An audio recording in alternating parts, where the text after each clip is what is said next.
২৪ বছরের দীর্ঘ অপেক্ষা, ফুটবল যাদের কাছে ধর্ম আর বিশ্বকাপ যাদের অক্সিজেন, সেই ব্রাজিলের আকাশ গত ২ দশক ধরে মেঘাচ্ছন্ন।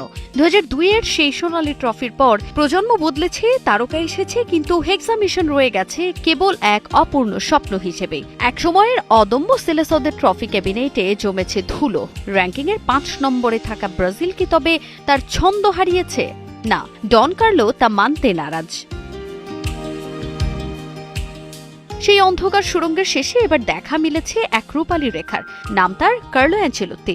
গুঞ্জন ছিল অনেক, রিয়াল মাদ্রিদ ছেড়ে কি আদৌ আসবেন তিনি? কিন্তু সব জল্পনার অবসান ঘটিয়ে খোদ ডন কার্লো ঘোষণা দিলেন এক ঐতিহাসিক চুক্তির। ২০২৬-এর আমেরিকা বিশ্বকাপ তো বটেই, ২০৩০ পর্যন্ত ব্রাজিলের ডাগআউটে ছড়ি ঘোরাবেন এই ইতালিয়ান মাস্টারমাইন্ড। আগামী ৪ বছর সাম্বা ফুটবলের ব্যাটন থাকবে এই ইতালিয়ান মাস্টারের হাতেই।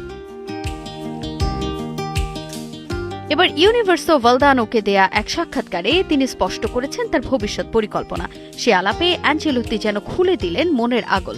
৬৬ বছর বয়সী ইতালিয়ান মাস্টারমাইন্ড বলেন, আমি বিশ্বাস করি আমি ব্রাজিলের সাথে আরও ৪ বছরের জন্য চুক্তি নবায়ন করব। ব্রাজিলিয়ানদের নম্রতা আর ফুটবলীয় দর্শনে তিনি মুগ্ধ। হলুদ এই জার্সিটা তাকে নতুন করে বাঁচতে শেখাচ্ছে। ব্রাজিলিয়ানদের পায়ে জাদু আছে, প্রয়োজন শুধু সঠিক দিক নির্দেশনা।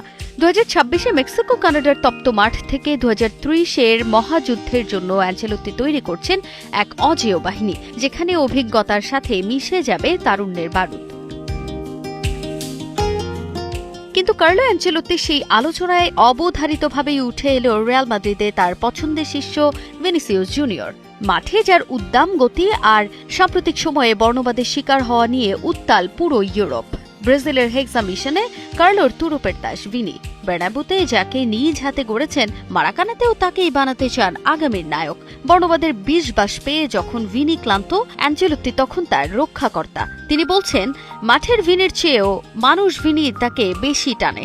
এই গুরু শিষ্যের রসায়নিকে তবে ঘুঁচিয়ে দেবে ২৪ বছরের দীর্ঘ আক্ষেপ। রিয়াল মাদ্রিদ ছেড়েছেন ৯ মাসেরও বেশি, কিন্তু এখনও এই ইতালিয়ান কোচ প্রশ্নবাণে জর্জরিত। ফিরছেন কিনা সান্তিয়াগো বার্নাব্যুতে? সেই প্রশ্নের সোজা সাপটা জবাবও আছে তার। এখন সময় শুধুই সেলেসাওদের। ফুটবল বিশ্বের রাজমুকুট ফিরে পাওয়ার এই মহাকাব্যে ডন কার্লোই এখন মূল রচয়িতা। তাজিন খন্দকার, ৭১।